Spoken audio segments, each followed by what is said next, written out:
ಅಂಬರದ ಗಾಳವನು ಇನ ಶಶಿಗಳಿಗಲ್ಲದೆ ಅಂಬರದಲಾಡುವ ಪಕ್ಷಿ ತಾವು ಬಲ್ಲವೇ.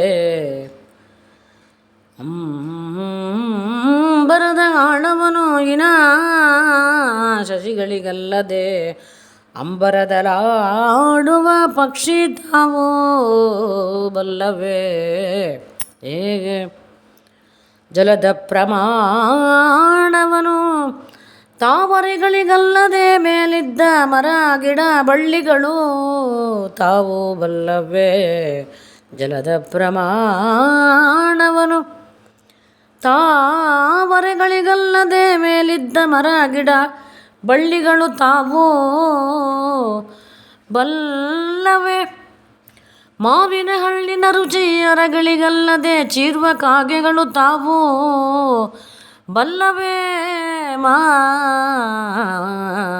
ಮಾವಿನ ಹಣ್ಣಿನ ರುಚಿ ಅರಗಳಿಗಲ್ಲದೆ ಚೀರುವ ಕಾಗೆಗಳು ತಾವು ಬಲ್ಲವೇ.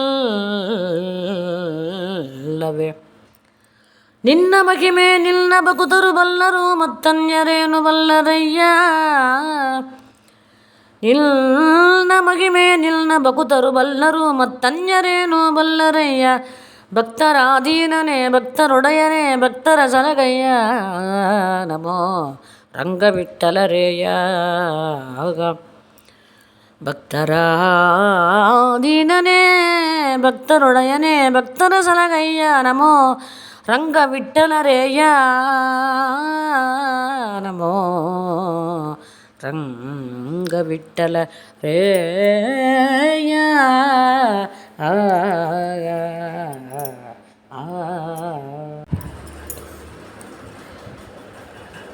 ಹರೇ ಕೃಷ್ಣ. ಇದು ಶ್ರೀಪಾದರಾಜರು ಮಾಡಿದ ಒಂದು ಉಪಭಾಗ. ಅಂಬರದ ಆಳವನು ಇನ ಶಶಿಗಳಿಗಲ್ಲದೆ ಅಂತ ಆರಂಭಿಸ್ತಾರೆ. ಅದರೊಳಗೆ ಅಂಬರದ ಆಳವನು ಇನ ಶಶಿಗಳಿಗಲ್ಲದೆ ಅಂಬರದಲ್ಲಾಡುವ ಪಕ್ಷಿ ತಾವು ಬಲ್ಲವೆ ಅಂತಾರೆ. ಅಂಬರ ಅಂದರೆ ಆಕಾಶ. ಆಕಾಶ ಎಷ್ಟು ಎತ್ತರ ಅದ ಅಂದರೆ ನೋಡಬೇಕು ಅಂದರೆ ಆ ಆಕಾಶದಲ್ಲಿ ಸಂಚಾರ ಮಾಡತಕ್ಕಂಥ ಇನ ಶಶಿಗಳು ಸೂರ್ಯ ಚಂದ್ರಗಳು ಅವರಿಗೇ ಗೊತ್ತು. ಈ ಸಾಧಾರಣ ಕಾಗೆ ಗುಬ್ಬಿ ಈ ಹದ್ದು ಇದೆಲ್ಲ ಹಾರುತ್ತೆ. ಅದುಗಳಿಗೆ ಎಷ್ಟು ಗೊತ್ತಾಗತ್ತೆ ಆಕಾಶದ ಎತ್ತರ ಎಷ್ಟು ಎಂಬುದು. ಸ್ವಲ್ಪ ದೂರನೇ ಹಾರ್ಲಿಕ್ಕಾಗೋದು. ಅದರಿಂದ ಆಮೇಲೆ ಅದು ಕೈಲಾಗೋದು ಅಷ್ಟೇ, ಅದರ ಶಕ್ತಿ ಅಷ್ಟೇ. ಅದರಿಂದ ಆಗೋದು. ಆಕಾಶದ ಆಳ ನೋಡಬೇಕು ಅಂದರೆ ಇನ ಶಶಿಗಳಿಗೆ ಅವರಿಗೇ ಗೊತ್ತು, ಸೂರ್ಯ ಚಂದ್ರರೇ ಗೊತ್ತು.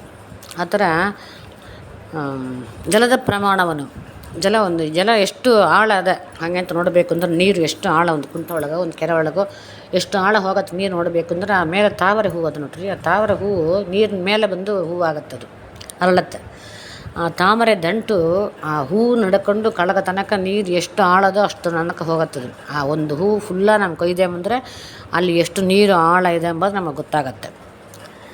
ಆದರೆ ಕಟ್ಟೆ ಮೇಲೆ ಇರ್ತಕ್ಕಂಥ ಗಿಡ ಮರ ಬಳ್ಳಿಗಳಿಗೆ ಅದುಗಳೇನು ಗೊತ್ತಾಗತ್ತೆ ಹೇಳ್ರಿ? ನೀರಿನ ಆಳ ಗೊತ್ತಾಗೋದಿಲ್ಲ. ಈ ತಾವರೆ ಹೋಗುತ್ತೆ ಕೊನೆ ತನಕ ಹೋಗುತ್ತೆ, ಇದುಗಳಿಗೆ ಗೊತ್ತಾಗೋದಿಲ್ಲ. ನಾವು ನೀರು ಹಾಕಿರೋ ಉಂಟು ಅಥವಾ ಅದುಗಳು ಬೇರೆ ಹೋಗಿ ಎಲ್ಲಿಯೋ ಹೋಗಿ ಹುಡ್ಕೊಂಡು ನೀರನ್ನ ಸೆಳೆದು ಕುಡಿತೆ ಅಷ್ಟೇ. ಅದುಗಳಿಗೆ ಶಕ್ತಿ, ನೀರಿನ ಆಳನ್ನು ನೋಡ್ಲಿಕ್ಕೆ ಶಕ್ತಿ ಅದುಗಳಿಲ್ಲ. ಮಾವಿನ ಹಣ್ಣಿನ ರುಚಿ, ಮಾವಿನ ಮರದ ಬಿಡತಕ್ಕಂಥ ಹಣ್ಣುಗಳು, ಮಾವಿನ ಹಣ್ಣುಗಳು ಆ ಕಾಯಿ ಫಲಪಕ್ವ ಆಯಿ ಹಣ್ಣು ಆಗ ಕಾಲಕ್ಕೆ ಆ ಗಿಳಿಗಳು ಮೂಗು ಹಾಕತ್ತೆ. ಅದುಗಳಿಗೆ ಗೊತ್ತಾಗತ್ತೆ ಇದು ಹಣ್ಣಾಗಿದೆ ಇದು ಕಾಯ ಇದೆಯಾ ಅಂತ ಅದುಗಳಿಗೆ ಗೊತ್ತಾಗತ್ತೆ. ಹಣ್ಣನ್ನು ಮಾತ್ರ ನೋಡಿ ಮೂಗು ಹಾಕತ್ತೆ. ಆ ಹಣ್ಣಿನ ರುಚಿ ಅದುಗಳಿಗೆ ಗೊತ್ತಾಗತ್ತೆ. ಚೀರುವ ಕಾಗೆಗಳು ಕಾಂತ ಕರಿತಾ ಇರ್ತಗಳು ಕಾಗೆಗಳು ಅದುಗಳೇನು ಗೊತ್ತಾಗತ್ತೆ ಹೇಳ್ರಿ? ಗೊತ್ತಾಗೋದಿಲ್ಲ. ಆ ಥರ ಭಗವಂತನ ಗುಣಗಳು, ಅವನ ರೂಪಗಳು, ಅವನ ಚಿಂತನೆಗಳನ್ನ ಮಾಡಬೇಕು ಅಂದರೆ ಭಕ್ತರು ಒಬ್ಬರೇ ಬಲ್ಲರು ಮತ್ತು ಅನ್ಯರೇನು ಬಲ್ಲರು. ಬಾಕಿದ್ದ ಉಳಿದ ಜನಗಳು ಏನು ಗೊತ್ತಾಗತ್ತೆ ಹೇಳ್ರಿ? ಭಗವಂತನ ಗುಣಗಳು, ಅವನ ಸ್ವಭಾವ ಅದಲ್ಲ. ಅದರಿಂದ ಭಗವಂತ ಎಂಥವನ ಇದ್ದಾನೆ. ಭಕ್ತರಾಧೀನ ಭಕ್ತವತ್ಸಲ ಭಕ್ತ ಪರಾಧೀನ ಅವನು ಭಕ್ತರೊಡೆಯ ಅಂಥವ ನಮ್ಮ ರಂಗವಿಠಲ ಅಂಥೇಳಿ ಶ್ರೀಪಾದರಾಜರು ಹೇಳ್ತಾರೆ. ಇದರಲ್ಲಿ ನಮ್ಮ ದೇವ್ರನ್ನ ಗುಣಗಳನ್ನ ಇದಕ್ಕೇನು ಮೈನ್ ಥೀಮ್ ಅಂದರೆ ದೇವ್ರ ಗುಣಗಳು ತಲಕಂಬವರು, ದೇವ್ರನ್ನ ಬಗ್ಗೆ ತಲಕಂಬವರು ಅಂದರೆ ಭಕ್ತರ ಅಷ್ಟೇ ಮತ್ತು ಅನ್ಯರಿ ಯಾರಿಗೂ ಗೊತ್ತಾಗೋದಿಲ್ಲ. ಇದಕ್ಕೆ ಈ 3 ಎಕ್ಸಾಂಪಲ್ ಕೊಟ್ಟು ಈ ಚಿಕ್ಕ ಉಗಾಭಾಗ ಒಳಗೆ ನಮ್ಮ ತಿಳಿಸಿಕೊಟ್ಟಿದ್ದಾರೆ. ಹರೇ ಕೃಷ್ಣ.